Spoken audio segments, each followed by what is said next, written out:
திருப்பதிக்கு போகணும் அப்படின்னாலே 3 மாதத்துக்கு முன்னாடி முன்பதிவு செஞ்சுருந்து காத்திருக்கணும். திடீர்னு நம்ம ஒரு நேர்த்திக்கடன் செலுத்தணும், திருப்பதிக்கு போகணும்னா இப்போதைக்கு உள்ள சூழலில் நடக்காத காரியம். கோயம்புத்தூர் மாவட்டத்தில் திருப்பதிக்கு போயிட்டு வந்த பலன் தரக்கூடிய ஒரு பெருமாள் கோயில் இருக்குது. தெரிஞ்சுக்கணும்னா இந்த வீடியோவை முழுசாக பாருங்கள். எக்ஸ்க்ளூசிவான கோயில் வீடியோக்கள் பார்க்கணும்னா அவசியம் எங்கள் சேனலை சப்ஸ்கிரைப் பண்ணிக்கோங்க. மொண்டிபாளையம் அருள்மிகு வெங்கடேஸ்வர பெருமாள் திருக்கோயிலுக்கு தான் இந்த சிறப்பு இருக்குங்க. பல்லாண்டுகளுக்கு முன்பு இப்பகுதியில் பசுக்களை மேய்த்து வந்த சிறுவன் ஒருவன் புத்தி சுவாதீனம் இல்லாதவன் போன்று புலம்பிக் கொண்டும் தெய்வங்களை வணங்கி கொண்டும் இருந்ததாக கூறப்படுதுங்க. அவனது பெற்றோரும் ஊர் மக்களும் சேர்ந்து ஒரு நாள் காலையில் அவன் வசித்த பசு கொட்டகையில் மறைந்திருந்து பார்க்குறாங்க.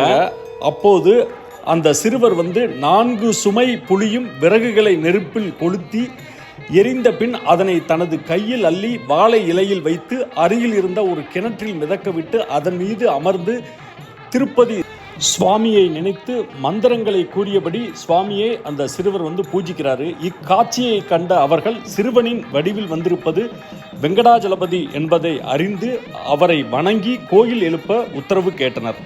அந்த சிறுவர் சிறிது தூரம் ஓடி சென்று ஓரிடத்தில் மண்ணை அப்புறப்படுத்தி குழி தோண்டச் செய்தார். பின் அக்குழியில் இறங்கி அங்கே இருந்த பாறையை ஓங்கி அடித்தார். அப்பாறை 2ஆக பிளக்க அதன் கீழ் பூமணல் நிறைந்திருந்த குழி இருந்தது. அதன் கீழ் தேவர்களால் பூஜிக்கப்பட்ட சால கிராம சிலை, சங்கு மற்றும் தாமர கிண்ணம் இருந்தது. அதனை அப்படியே எடுத்து அருகில் இருந்த ஊஞ்ச மரத்தின் கீழ் வைத்து தொடர்ந்து பூஜைகள் செய்கிறாங்க. சில காலம் கழித்து ஒரு முறை அச்சிறுவன் வடிவில் மீண்டும் வந்த திருப்பதி வெங்கடாஜலபதி அவ்வூருக்கு வடக்கே உள்ள காயல்பட்டினம் எனும் ஊரில் வடக்கே நீந்திருக்கும் புளிய மரத்தின் கொம்பின் கீழ் ஒரு கொப்பரை தடம் இருப்பதாகவும் எடுத்து தனக்கு கோயில் எழுப்ப சொல்றாரு. அதன்படி அதனை எடுத்து இவ்விடத்தில் கோயில் எழுப்பி வழிபாடு செஞ்சுட்டு வர்றாங்க. திருப்பதியில் நடைபெறுகிற மாதிரியே இங்கேயும் சில பூஜைகள் நடைபெறுது. திருப்பதிக்கு காணிக்கையை செலுத்தணும்னு நேர்ந்துட்டு உங்களால் போக முடியலன்னா இங்கே அந்த காணிக்கையை செலுத்தலாங்க. வெங்கடேச பெருமாளை வணங்கிட திருமண தடை நீங்கும், குடும்பம் மற்றும் தொழில் விருத்தியடையும், பாவங்கள் நீங்கி மோட்சம் கிட்டும்.